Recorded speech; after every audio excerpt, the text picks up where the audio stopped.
Are NFTs a full-on scam? In 2022, thousands of NFTs for the Coachella Music Festival were frozen, leaving users without any art in their NFTs. Why? The actual assets were held on servers that belong to FTX.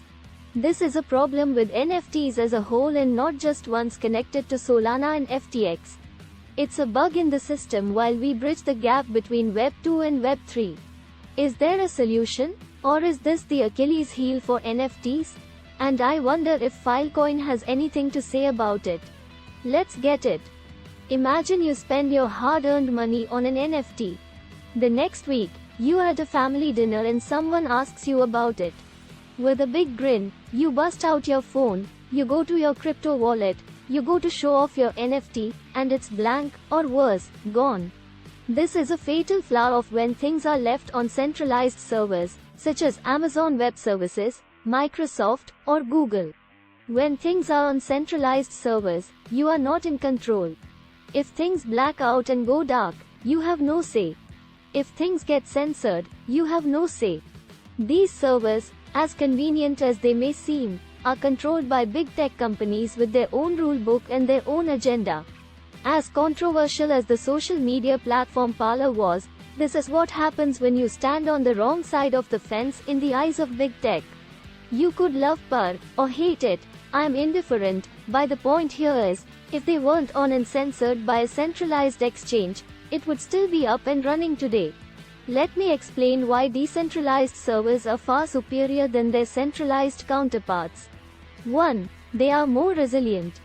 What I mean by that is, instead of having all the data stored in a giant warehouse, the data in a decentralized server is stored across an array of nodes, spread out all over the world. This way, if one of the nodes goes offline, the other ones keep the system up and running. 2. Control. In a centralized server, the users of that server are dependent on Amazon or Microsoft to upkeep and manage the data.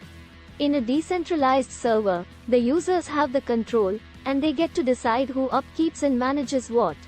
This way is much less totalitarian and much more democratic. 3. It's censorship resistant. This one is self-explanatory because decentralization is the antithesis of censorship. 4. Security. In a decentralized server, all of the data is spread out across endless nodes, and because of that, it eliminates a single point of failure and consequently is much more difficult to be tampered with. At the end of the day, people are tired of getting censored with no explanation, and this is where Filecoin enters the story and fixes the problem. My goal here isn't to bore you with the tokenomics and consensus mechanisms of Filecoin. I want you to see the value in its real-world use case, so when we talk price action at the end, this will all become very clear to you what we're dealing with here. First of all, Filecoin describes itself as a decentralized storage network designed to store humanity's most important information. Filecoin allows users to host and share any type of data over a decentralized blockchain network with on-chain rewards to ensure that the data stored has permanence and remains secure until it's needed. Long story short, you can get paid in full in exchange for free space on your hard drive, or you can pay them to store anything you need. And their fees are often lower and competitive with centralized servers like Google, Amazon, etc. As you can see, not only does this have value for everyday people, but it also has value in enterprise settings as well. According to Coindesk.com, over 4,000 storage providers contribute 16 exabytes of storage capacity. Keep in mind, IEIB is equal to over 1.5 million. That's a pretty big iPod if you ask me. In fact, it's so big that it could archive the entire internet more than 275 times. Speaking of internet archives, back in April of 2021, Filecoin donated $10 million to the company, the Internet Archive. You might know them from building the Wayback Machine. They donated this money to help them literally archive the internet so precious data and memories cannot be lost from the flaws of centralized servers. Nevertheless, the most important product and the nucleus of this project is the IPFS, which stands for the Interplanetary File System. The purpose of IPFS is to replace server protocols that power the World Wide Web. It is the de facto storage layer of Web3.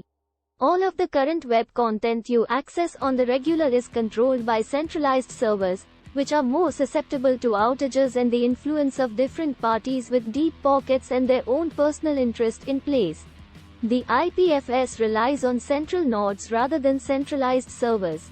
This is why its goal is to one day to get the internet outside of our planet, because we will not need to refer back to centralized servers on Earth. Hence the name, interplanetary. Also, in Q1 this year, Filecoin will be releasing smart contracts through the Filecoin Virtual Machine, aka FVM, which will unlock the doors to it becoming a full-fledged Layer 1 protocol. The way they put it in their FVM blog post is, think of storage and retrieval functionality as being Filecoin's Layer 0 architecture. The ability to perform on-chain computation is now bringing Layer 1 capabilities to the Filecoin stack. This takes just the storage aspect of Filecoin and exceeds every expectation on their goal towards rebuilding a decentralized internet.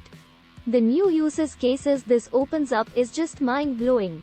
I am talking Web 2 to Web 3 on boards, NFTs, L2 bridges, smarter storage markets, auction mechanisms, and the list goes on and on. So let's get down to brass tacks. Right now Filecoin's price is around $3.70. Its all-time high is $236.